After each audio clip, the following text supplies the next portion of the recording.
মধ্যপ্রাচ্যে রাজনৈতিক অঙ্গনে নতুন মোড়। এবার অস্ত্র সমর্পণ নিয়ে রাষ্ট্রপতি জোসেফ আউনের সঙ্গে আলোচনা শুরুর প্রস্তাব দিয়েছে লেবাননের প্রভাবশালী সশস্ত্র সংগঠন হিজবুল্লাহ। তবে এই আলোচনা কেবল তখনই শুরু হবে যদি ইসরায়েল তার সৈন্যদের দক্ষিণ লেবানন থেকে সম্পূর্ণভাবে প্রত্যাহার করে এবং আক্রমণ বন্ধ করে। হিজবুল্লাহর এই অবস্থান প্রকাশের মধ্য দিয়ে লেবাননের রাজনীতি ও সামরিক শক্তির ক্ষেত্রে বড় ধরনের পরিবর্তন আসার ইঙ্গিত মিলেছে, যা গত এক দশকে কখনোই কল্পনা করা যায়নি।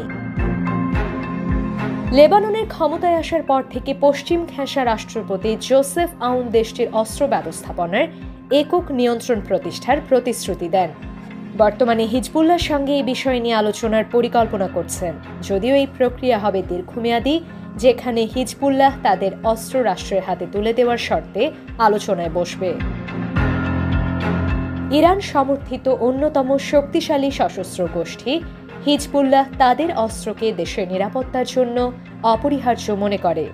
তবে দেশটির শীর্ষ নেতারাও আন্তর্জাতিক মহল বলছে যে একক অস্ত্রবাহিনী রাষ্ট্রের নিয়ন্ত্রণের বাইরে থাকলে তা দেশটির সার্বভৌমত্বের জন্য বিপজ্জনক হতে পারে। ইসরায়েল ও হিজবুল্লাহর মধ্যে ২০২৪ সালে সংঘটিত এক ভয়াবহ যুদ্ধের পর থেকে হিজবুল্লাহ ব্যাপকভাবে দুর্বল হয়ে পড়েছে। তার উপর সিরিয়ায় তাদের মিত্র বাশার আল আসাদ ক্ষমতাচ্যুত হওয়ার পর থেকে অস্ত্রের সরবরাহ প্রায় বন্ধ হয়ে গেছে। তাই এই মুহূর্তে সংগঠনটি আর আগের মতো শক্তিশালী অবস্থানে নেই এবং শর্ত সাপেক্ষে আলোচনায় বসতে রাজি হয়েছে। অন্যদিকে যুক্তরাষ্ট্র এবং আন্তর্জাতিক সম্প্রদায়ের পক্ষ থেকে হিজবুল্লাহকে অস্ত্র সম্ভার নিরস্ত্র করার জন্য তীব্র চাপ বাড়ানো হয়েছে। যুক্তরাষ্ট্রের অবস্থান স্পষ্ট যে ইসরায়েল কখনোই এমন একটি পরিস্থিতি মেনে নেবে না যেখানে সশস্ত্র গোষ্ঠী তাদের আক্রমণ চালাতে পারে।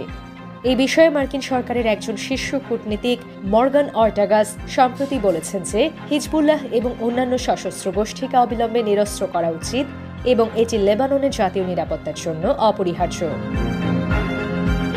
এছাড়া লেবাননের মারোনাইট ক্যাথলিক চার্চের প্রধান প্যাট্রিয়ার্ক বেচারা বুত্রোস আল রাইও বলেছেন, দেশটির অস্ত্রশক্তি একক সরকারের অধীনে আসতে হবে, তবে এটি একটি দীর্ঘমেয়াদী প্রক্রিয়া হবে এবং এটি সম্পন্ন করার জন্য ধৈর্য এবং কূটনীতি প্রয়োজন।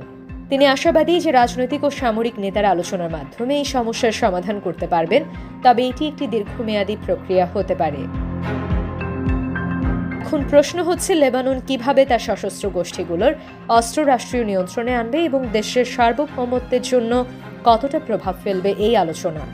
যদিও আলোচনার পথ এখনও চূড়ান্ত হয়নি, তবে এটি লেবাননের ভবিষ্যতের জন্য একটি গুরুত্বপূর্ণ মুহূর্ত হয়ে দাঁড়িয়েছে।